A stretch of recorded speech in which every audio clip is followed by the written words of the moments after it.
Welcome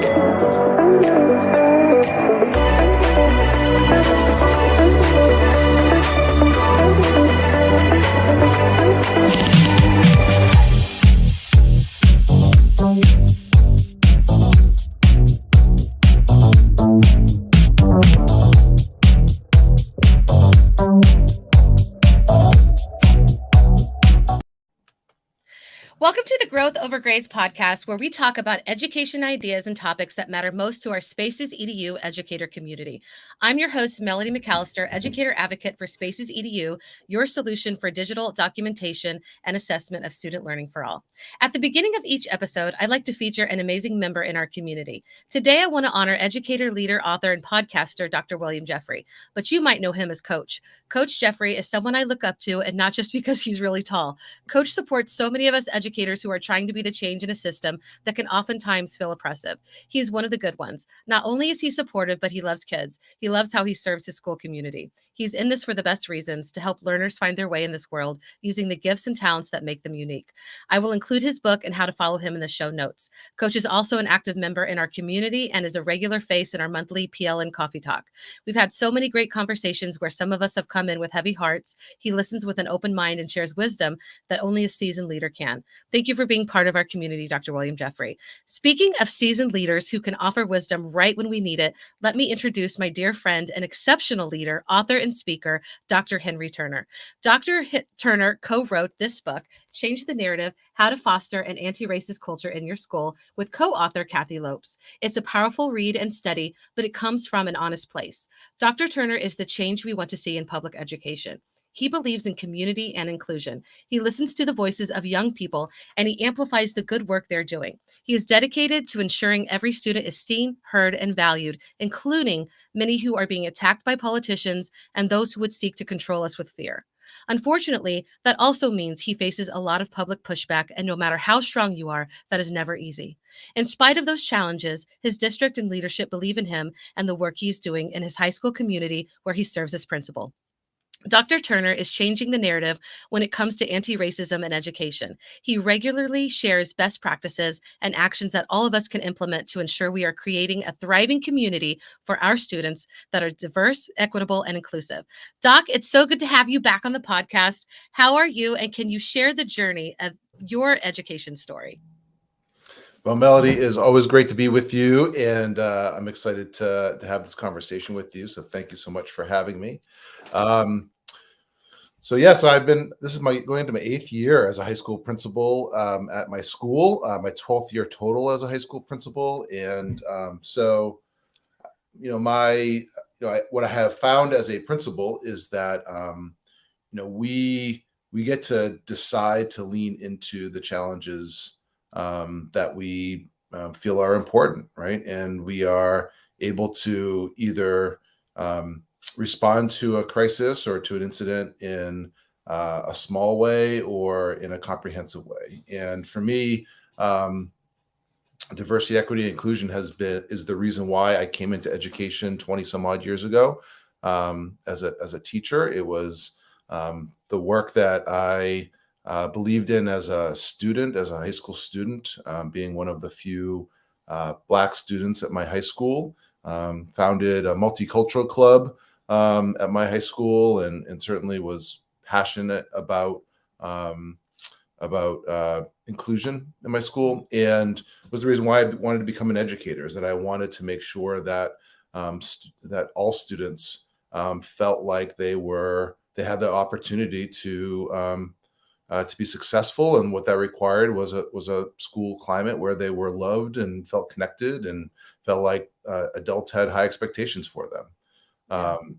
And so I became a high school history teacher and taught things from U.S. history to law to political thought to African American history. Was able to create that course at the high school that I taught at, and then I got the leadership bug and became an assistant principal at a high school, and was still able to teach.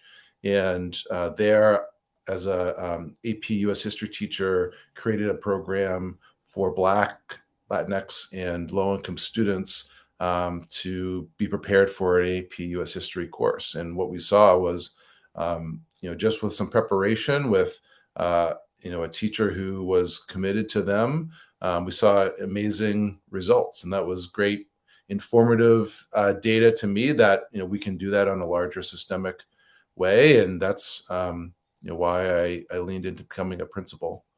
Um, Yeah. yeah.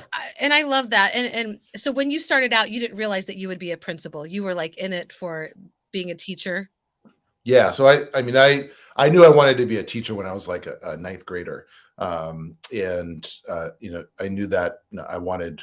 While I really leaned into my high school years as a student, I also thought that high school could be better for kids, and Hmm. that really drove me. And I just learned to love high school. I really loved high school students as a teacher. And um, so, yeah, I had no plans on leadership. I'll say, like, a funny story to this is that I was also an ocean lifeguard during the summer Oh, wow. out on Cape Cod. And so I was doing that when I was a competitive swimmer in college. And so did that my first few years teaching. And I thought that I would marry a teacher, and that we would live on the beach during the summer and teach during the school year. And then I fell in love with a lawyer, and my summers got a little bit more complicated. So, uh, Yeah. so I ended up, um, but I also, I took some courses on leadership, and I realized that I love the change process. I love leadership, and that's been sort of like a nerdy venture for me, is Hmm. just sort of like learning more about how do we help organizations be stronger. So that led Yeah. me to getting licensed as a principal, and then pursuing my doctorate in educational leadership as well. I feel like some of the best leaders are those who weren't necessarily on the journey to be a leader. They come Mm. into that from their own, from their actual journey that they're on. So that's really cool. So for those people who are maybe new to this part of it, they've never heard of diversity, equity, and inclusion. Maybe they've been under a rock. I don't know. But can you tell us a little bit about what it is and why it's so important? Sure. So, diversity, equity, and inclusion, in a nutshell, is believing that all students can succeed at a very high level, and that we believe that we're stronger when we're working with people who have different backgrounds, have different experiences, have different opinions. That we're inclusive, and that we're bringing in all of those different backgrounds into the conversation, and that we recognize is that there are different needs in Hmm. order to have um, engaging, collaborative work, is that we need to make sure that we're supportive. And so, just like we believe that there should be ramps to in the front of the school way for someone to be able to go up that ramp to get into the building, there should be other ramps and pathways for all different people based on the needs, in order for them to feel connected and seen. Hmm. And something when I read over the different things that you put out there and you share so much, you often say that when you have a diverse group of people, like that is the master group because you are able to see problems in such a different way. If you just had like one sort of story, but you include so many people that you're able to address the different problems and come up with many solutions for your community that is special for your community. And so that's one of the things that I love about what you share regularly. Um, I do appreciate you? that. Yeah. I was just saying that I think that an example of this is that we used to in my schools, that there was a culture of hiring people in one of our departments um, who went to very similar kind of colleges, Right. um, and and so what was produced in terms of the culture of that department were people with um, very similar ways of thinking. As we started to broaden the scope of what an excellent candidate looks like, right? That a candidate, when we're hiring, is not just someone who fits into our culture, but someone who adds to our culture. That was the mindset change that we had, and what we found is that the department is far stronger and has makes better decisions because they have a diverse group of people. What that also requires, though, and the thing that I guess I left out in the DEI question, is that we have to recognize that socially in our society is that there are groups who are marginalized, and that it's systemic. Right. The definition that Beverly Tatum Daniel uses in Why Do All the Black Children Sit Together in the Cafeteria, which is that racism is a system of advantage based on race. So we have to recognize that there are groups who are marginalized within our systems in our society. And so recognizing that impacts our culture as well. And so when it comes to hiring, like if we're going to retain individuals as well, a diverse group of staff, then we need to think about what are the different needs that those people need in order to feel like they can engage their whole selves into the work. Right. And, I come from mostly an elementary background, and I know this statistically that if you have a Black or Brown teacher from K to third, then those students that are also Black and Brown are like substantially more likely to graduate high school just for that representation alone. And so I love the direction that you are going into. And something else that you talk about in your book, and, just when we have conversations, is how excited you are about the things that your students are actually doing. Like it's not just something you talk about, but you get to see students putting different things in action. So can you tell us a little bit of how the leadership of DEI, how it does affect student achievement? For sure. So thinking about your earlier question, actually, is that while I didn't think I was going to be a principal, I did have some opportunities for leadership growing up. And so whether that was captain of sports or school council growing in high school, and then I was captain of my college swim team, like there were opportunities where I got to learn what it's like to be a leader. And actually, I always say that the best preparation for high school principal is being a head lifeguard out on the Cape. And so I think that it is our obligation as educators to develop leadership skills among our students, and that leadership, understanding how to make people or how to help people to be their best selves, is the obligation of a leader, right? It's not Hmm. about I always say that you're not the show as a leader. The people who you serve are the show, and your job is to help them to be successful. And so to do that, you have to believe in addressing the systemic inequities that exist. And so as a school, we have been really working with our students and helping them to develop those leadership skills. So, for example, we now have a human rights council, which is a group of students who work with our administrators, and they have conversations with us around issues going on around the school. But specifically, they will work with us when there's been a hate incident in our school, whether it's been on social media, whether it's something that happened in the school, and they will ask questions as our deans are investigating an incident. And it was a hard cultural change to be questioned by students for our administrators, but it also really gave our students permission to feel like they had a part in helping to address some of the incidents that happened in their school or the culture of their school. And it actually built stronger relationships between students and the adults in the building. And so, Yeah. we've also noticed is that when students feel like their school is theirs, that they're able to create change in it, they're going to engage in their classes more. They're going to engage in conversation more. They're going to develop organizational skills, communication skills, writing skills, listening skills, which are going to help them, problem solving skills, which are going to help them in all of their classes, whether it's an English class or a math class. Yeah. You're teaching them how to self advocate, or you're like saying your self advocation is purposeful. And that is changing the narrative, because for so long, school systems have been like this top down, from everybody, from administration to teachers, from teachers to students. But having students actively involved in their actual education and the problem solutions of what's happening in their student body is so powerful. Like, do students ever say anything to you like, I can't believe this is happening? Like, what do they say to you when you actually have conversations with students? Yeah, I mean, I guess I don't subscribe that this is a new idea. Is that the original point of public education was to build citizens, right? And so we have to allow our students to feel like they are members of the school community and that they have a voice, so Mhm. that we can develop those citizenship skills for them as adults. Certainly there was a lot of this culture that existed before I got here, and so I think that there has been an expectation among students that they feel like they should have a voice.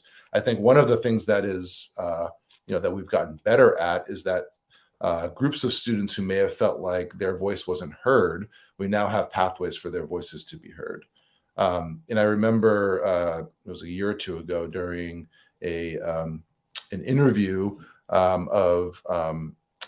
think it was a teacher interview and teacher candidate interview, and we have students who sit on our interview panels, particularly for administrators. And I remember one of the candidates asked the student or asked someone, what are the things you're working on? And one of the staff members on the committee said, we're working on student empowerment, student engagement.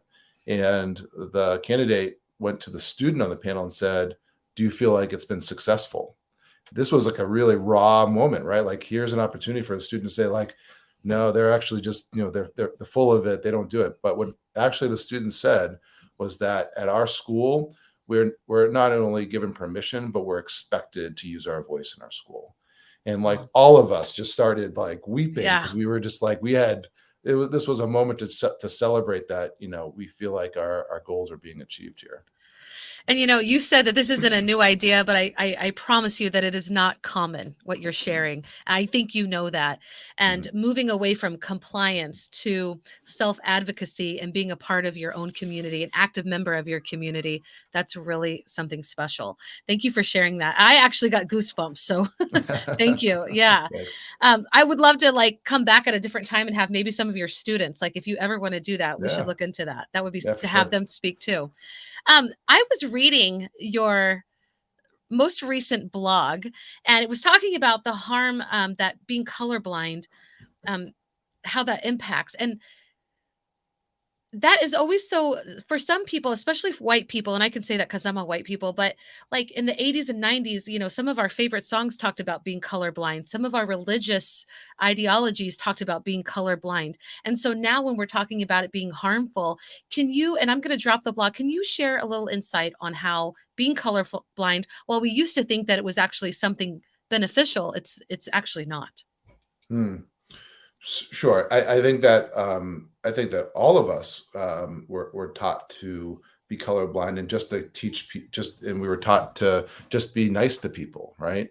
And and the reality is that when you don't see who I am, you don't see um, the history that my culture has gone through, when you don't see the disparities that exist in our school or in our communities, um, and you just think, well, I'm just going to treat them just like I would treat anyone, you're actually not treating me like that.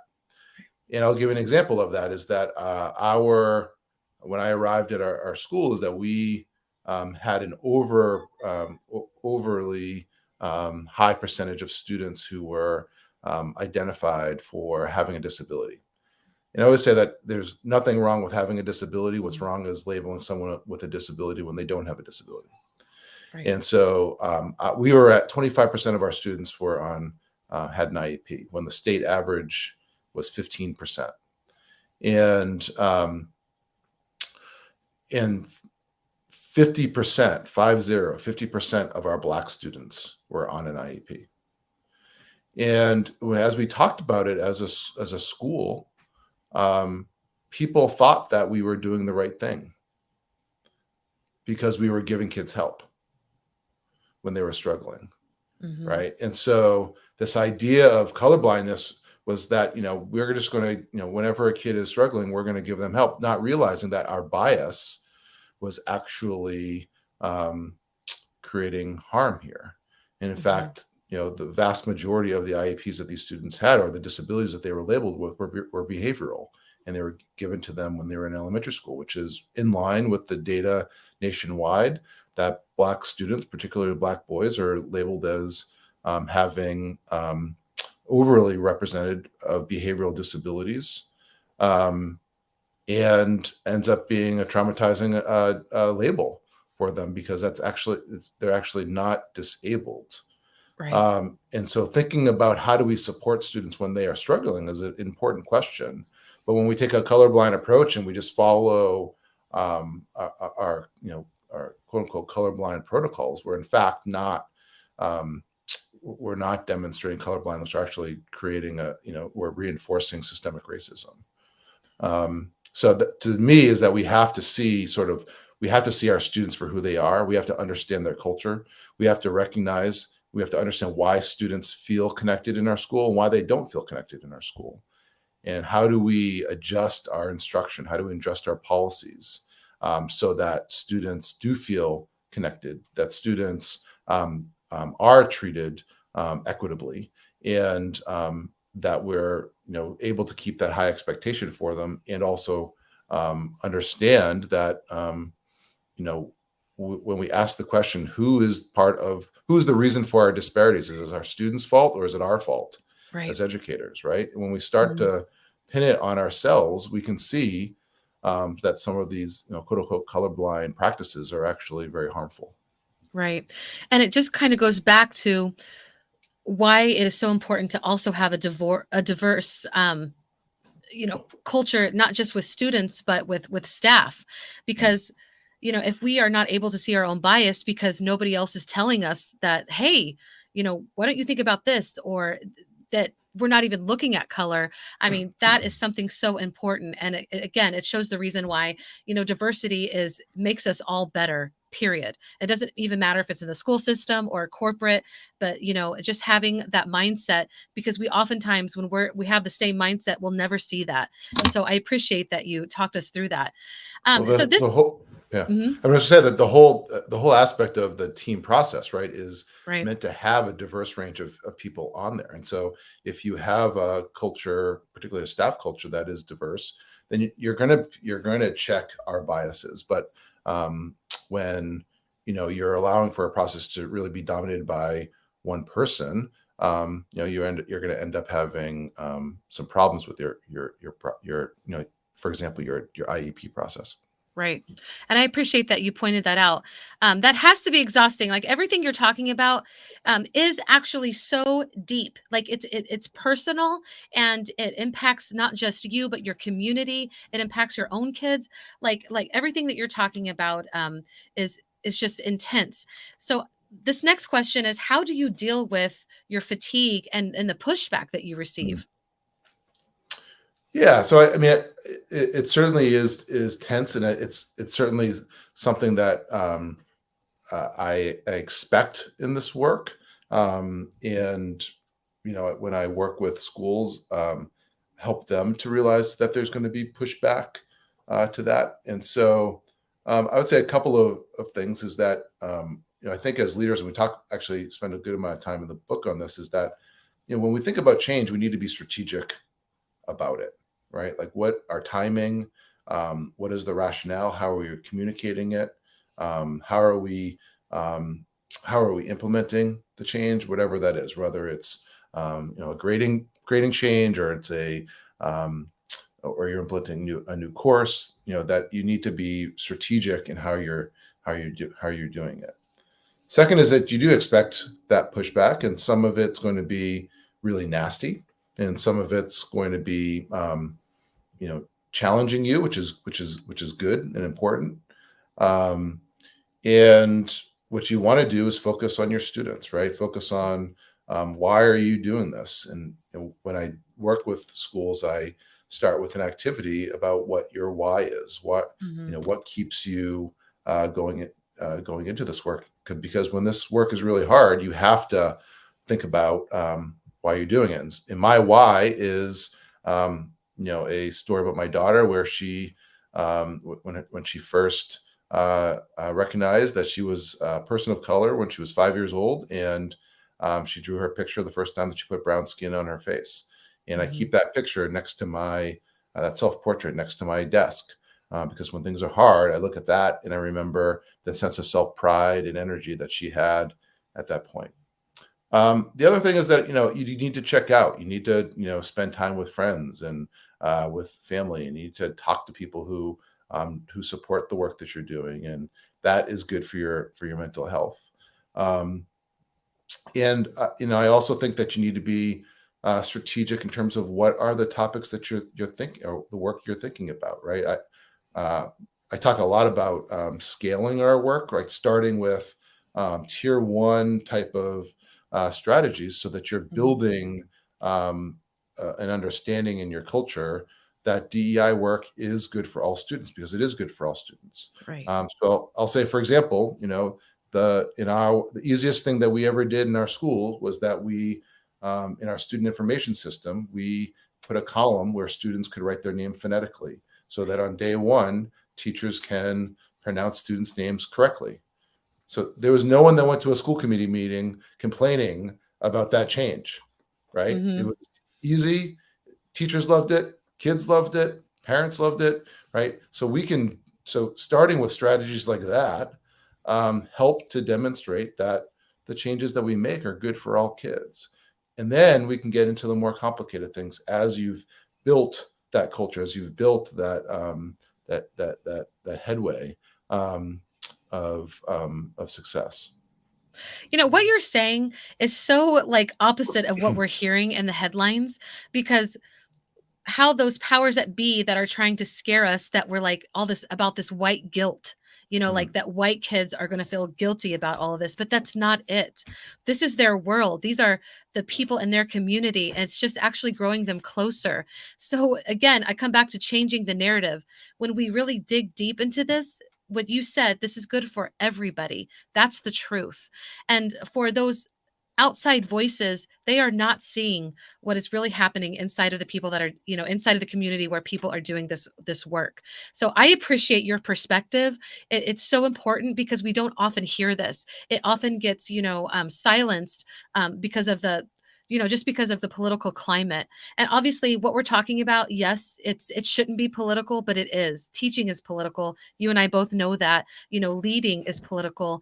So this gets really back to the heart of it. And what excites me is that I feel like our young people, especially those like in communities that are being built like you have at your school, they're going to be the change that we really need. mhm. And that is so exciting. So I know we're getting closer to being done.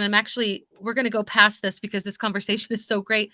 But what is exciting you about this coming year? Like, this is probably going to be heard when you're already back in school in our podcast.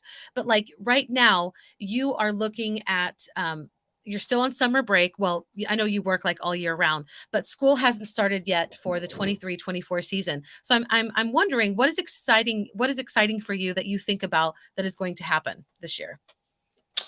So I'm really excited that our students are now in a place where um, where the pandemic is sort of is past us, right? At least certainly we're still Hmm. dealing with the impacts of it.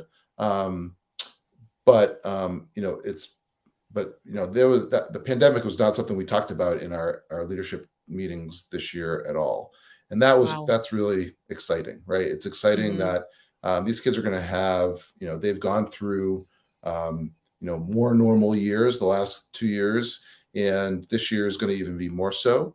I feel that we know what the challenges are, whether it's mental health challenges, whether it is access challenges for students. Um, but I think that at least we can predict that, and now we can actually address it. Um, I'm excited. I'm excited for um, some of the brainstorming that's going on in our district right now in terms of how do we support students when they are struggling. How do we partner with parents more? We just had a meeting where we were talking about um, incorporating some software to help parents help streamline communication for families, because I feel like that's been Yes. something that's been really really challenging. Um, and so I'm excited that I feel like our culture is in a really good place, and I'm excited Mhm. that I foresee that we're going to be even in a better place Mhm. at the end of the year, and so that really excites me. When you talk about like bringing in parent voices and making sure like that excites me because that is actually what will heal a lot of the damage that we have seen, that division that we see in, Mm. our country right now, because some people would play us against each other, but really we are a team. And so hearing a leader talk about that for me is exciting. So I appreciate that perspective. We are getting close to well, we've gone past it, but it's okay. I knew that we would because I love talking with you. But before we go, I always like to ask my guest, what is some wisdom you'd like to share? And it can be about DEI, but it can also be just where you are in this moment as a leader in your community. But what is something that you would like us all to think about? Well, I was just having a conversation with an administrator that I supervise, and they're brand new, and I asked them a question a couple weeks ago, um, and they didn't respond to my question. So when we saw each other face to face, we sort of had a laugh, and they were reflecting that, like, well, I didn't know what to say because I needed to think about your answer. And so the recommendation that I gave, which is something that I constantly remind myself, is that the best answers that we can give is I don't know, and Right. I'll get back to you. We don't have to feel like we have to have the answer right away. Right. Um, and particularly, in this situation, it was pretty minor, so there wasn't an issue here. But for some people, when we're working with them, like, they are looking for a response, right? And so Hmm. I don't know is a perfect response, or I will get back to you is a perfect response, because there aren't many decisions that we have to make as school administrators where it is so urgent that we have to make it right on the spot. Hmm. Certainly there's like school safety situations where you do, Right. but other than that, you do not need to make a decision right away. And I feel like sometimes we put a lot of pressure on ourselves that we feel like we Right. have to do that. Right. And we've been talking in our school community about the power of pausing and how that fits in as part of the norms of collaboration of our school. And Mm. so pausing is very powerful, but also communicating, hey, I don't know, I'll get back with you.